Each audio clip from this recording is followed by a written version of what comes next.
হরে কৃষ্ণ, রাধে রাধে। মৌমিতা পরিবারে আপনাদেরকে জানাই অনেক অনেক শুভেচ্ছা ও অভিনন্দন। আজকের আলোচ্য বিষয়টি হচ্ছে রাধা রানীর চরণ সবসময় ঢেকে রাখা হয় কেন।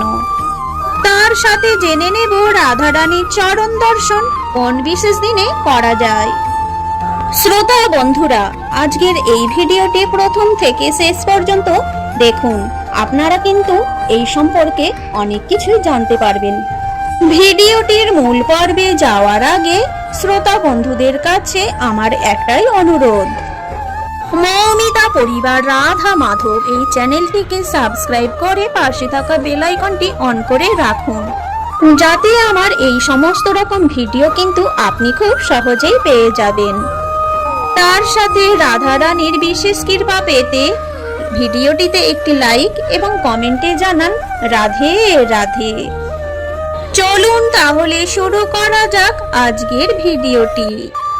বন্ধুরা, আজকে আমরা জানবো ভগবানের প্রেয়সী, আমাদের ভগবানের আহ্লাদিনী শক্তি, ভগবানের অন্তরঙ্গা, সেই প্রেমময়ী, লীলাময়ী, করুণাময়ী আমাদের রাধা রানী। বিশ্বভবন নন্দিনী সদা সর্বদা কেন তার চরণকে ঢেকে রাখেন। আজকে আমরা জানতে চলেছি রাধা রানীর বিশেষ কৃপায়। এক সময় ভগবান শ্রীকৃষ্ণ এবং আমাদের রাধা রানী পূর্ণিমার রজনীতে যখন রাসলীলা করে ফিরছিলেন, তখন আমাদের রাধা রানীর চরণের দিকে তাকিয়ে ভগবান শ্রীকৃষ্ণ বললেন, রাধে চলো আমরা এক কাজ করি, যমুনার কূলেতে যাই।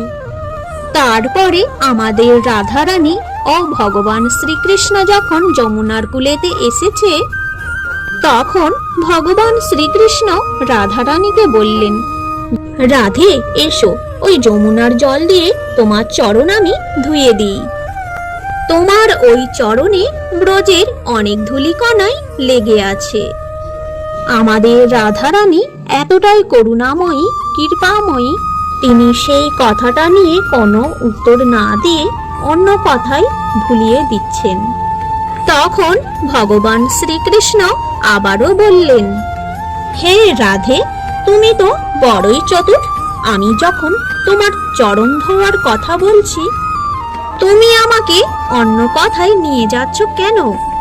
কি আছে তোমার ওই চরণে? ভগবান শ্রীকৃষ্ণ রাধা রানীকে বারবার এই কথা বলতে লাগলো। আর আমাদের রাধা রানী প্রাণ গোবিন্দকে দুঃখ দিতেই পারে না। রাধা রানী তখন বললেন, হে প্রাণ গোবিন্দ, তুমি জানো আমার এই চরণে এমন কি আছে। আমার এই চরণ যুগল যে ভক্ত একবার ছুঁয়ে ফেলে, আমি তাকে কখনোই আমার চরণ ছাড়া করি না। সেই জন্যই রাধারানীর চরণ এতটাই দুর্লভ, এতটাই দুর্লভ যে ব্রজের কোনো মন্দির হোক বা আপনার বাড়ির কোনো চিত্রপট হোক, সবখানেই আপনি দেখতে পাবেন রাধারানীর চরণ সর্বসময় ঢাকাই থাকে, কারণ ওইখানেই আছে অমূল্য সম্পদ।